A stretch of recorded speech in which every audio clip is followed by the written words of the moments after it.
cannot go in there! I know what's waiting! Ugh, fuck. But I have 900 subscribers now counting on me! Thank you very much for that, by the way. You'll need a pair of brass bollocks for this one. And when you're done with this, I got another beauty waiting right here for you. Look, Dan, I appreciate your donation to a really great charity, and people totally need to check out your channel. But look at how the theater is reacting to this movie. Honestly, I'm not sure it's gonna hold together. It's not going well? Hang on, let me see. So, is that a yes for Wicked World?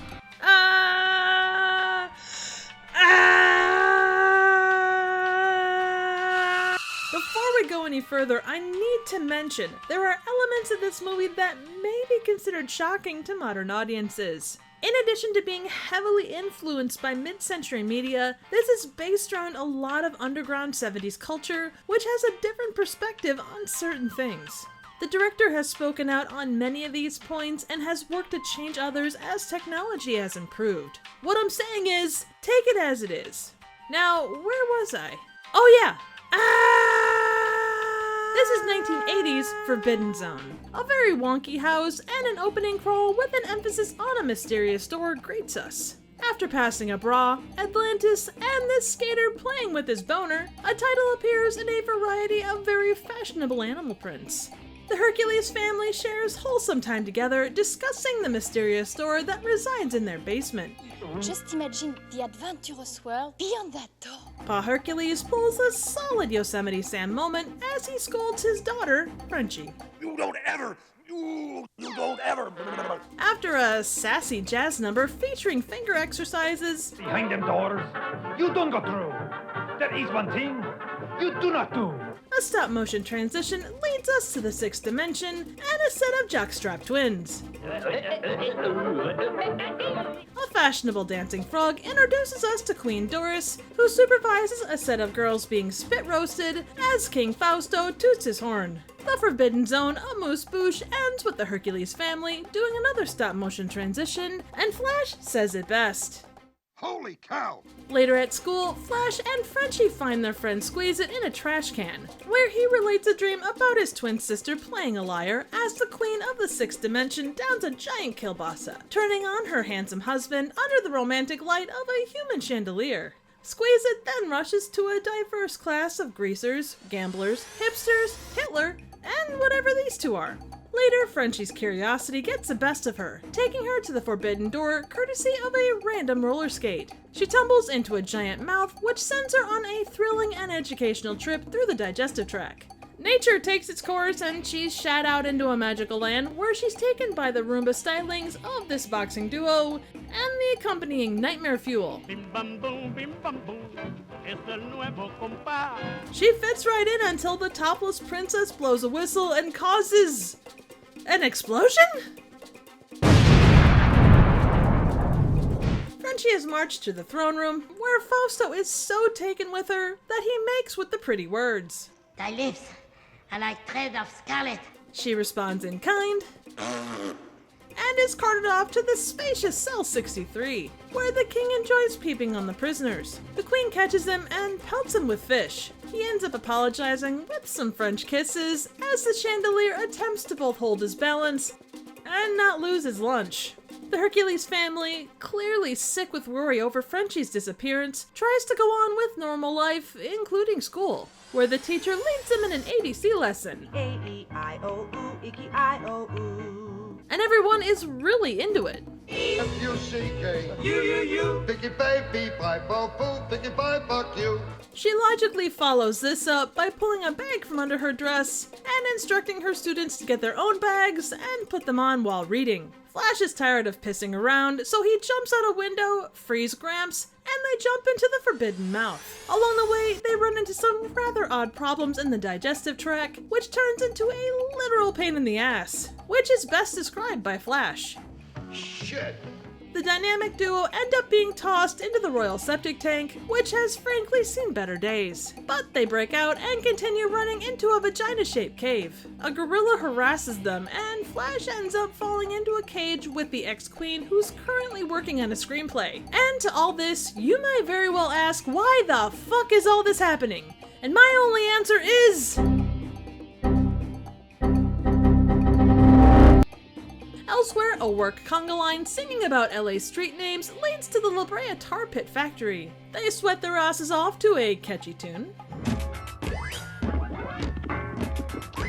Until Pa Hercules accidentally causes an explosion, which sends him into outer space, and right back down into the Forbidden Zone digestive tract. He slips on a randomly placed bunch of bananas and lands in jail.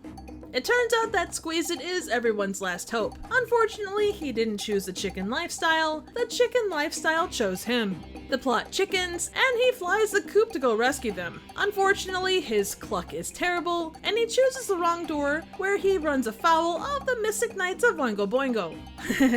I think his goose is cooked, despite the fact he's a chicken!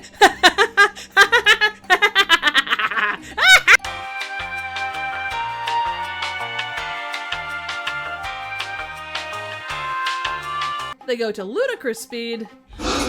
Ludicrous speed. And abandon all hope, before landing in a fucking incredible variation of Minnie the Mooch. Hidey, hidey, hide.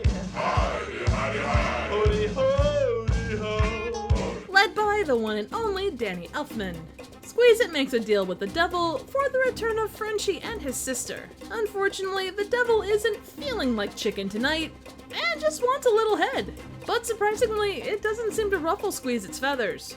In the deepest dungeon, Frenchie and Renee are about to be tortured by the queen. Frenchie gives the frog servant a dominatrix-level caress of his frog balls, and sends him over the edge. Squeeze-It's winged head warns the king of the goings-on, and he rushes into action. The first queen shows up for a knockdown, drag-out cat fight with a knife. Unfortunately, Queen Doris brings a gun, one very hardcore resting bitch face, and some passionate kissing skills.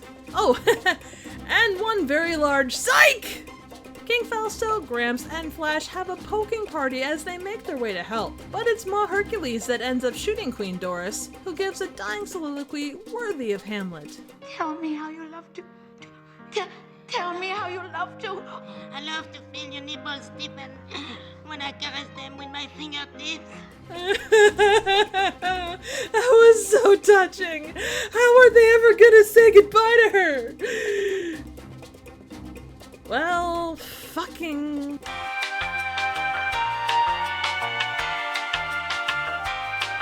Frenchie goes on to be queen, everyone happily sings, and then they explode. So 1980's Forbidden Zone is an absurdist musical fantasy produced and directed by Richard Elfman, brother of composer Danny Elfman. It was shot in 1977 and 78, premiering in 1980 at the Los Angeles FilmX Film Festival. It was made to capture the insane live performances of the Mystic Knights of Oingo Boingo, of whom Richard and Danny Elfman were members, as well as serve as a bridge between the troupe's former cabaret production and their new wave-based production style. The film was originally planned as a 16mm musical consisting of 12 musical acts and a connecting story of the Hercules family loosely constructed around the numbers. The production grew and the storyline evolved to the point that Elfman reshot many of the original scenes to fit the new direction. Amid negative reactions to what was deemed offensive content, the film became a midnight movie, receiving a largely positive reception and eventually gaining a worldwide cult following. It fell out of circulation for about 20 years after its theatrical run, but like many cult faves, it was kept in the consciousness by bootlegs until it was digitally restored in 2004. That same year, Film Threat magazine named it the Citizen Kane of underground films. There is an in-development sequel called Forbidden Zone 2: The Forbidden Galaxy that was crowdfunded in 2014, and although it is still in the developmental stage, there are consistent updates and forward motion. Despite how it may appear on screen, the film bankrupted Elfman. Hervé Vichez and the other SAG actors kicked their paychecks back into the production just to keep things going.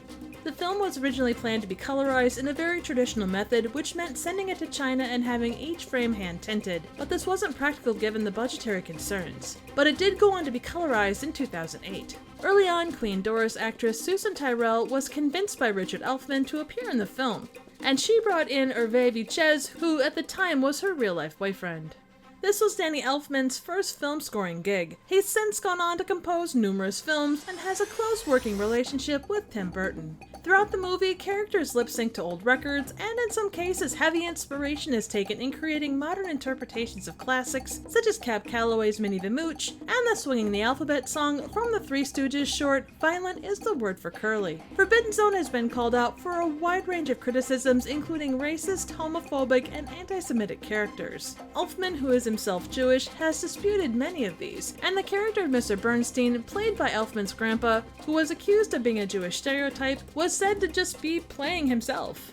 Forbidden Zone's use of blackface was inspired by Fleischer-era cartoons, but in retrospect, it was one of the things Elfman regretted as early as their first test screening. In 2020, he was finally able to right that by digitally replacing it with clownface. Now, the process of reviewing this movie has been something of a journey. There are so many levels to look at, and I'm pretty sure I watched it 3 or 4 times before I even started the script. How do you talk logically about something this damn absurdist? For better or worse, this is my attempt at a take on it. Being a fan of Fleischer-era animation, it was really interesting to see a more modern-day interpretation of it. And although there are things that I'm glad have been left in the past, hearing classic jazz numbers working next to 70s synth was a real treat. Elfman's take on Minnie the Mooch was a particularly fun moment for me.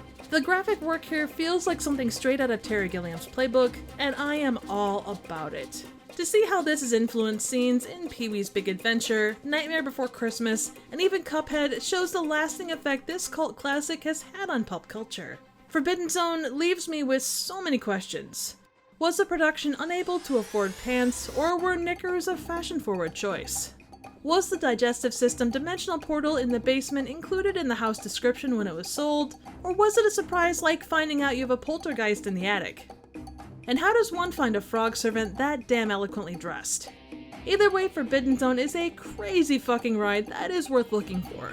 But the chances are good you'll be left scratching your head if you go in looking for any kind of logical narrative structure, or anything else straightforward. It's absurdist and surreal down to its grody core.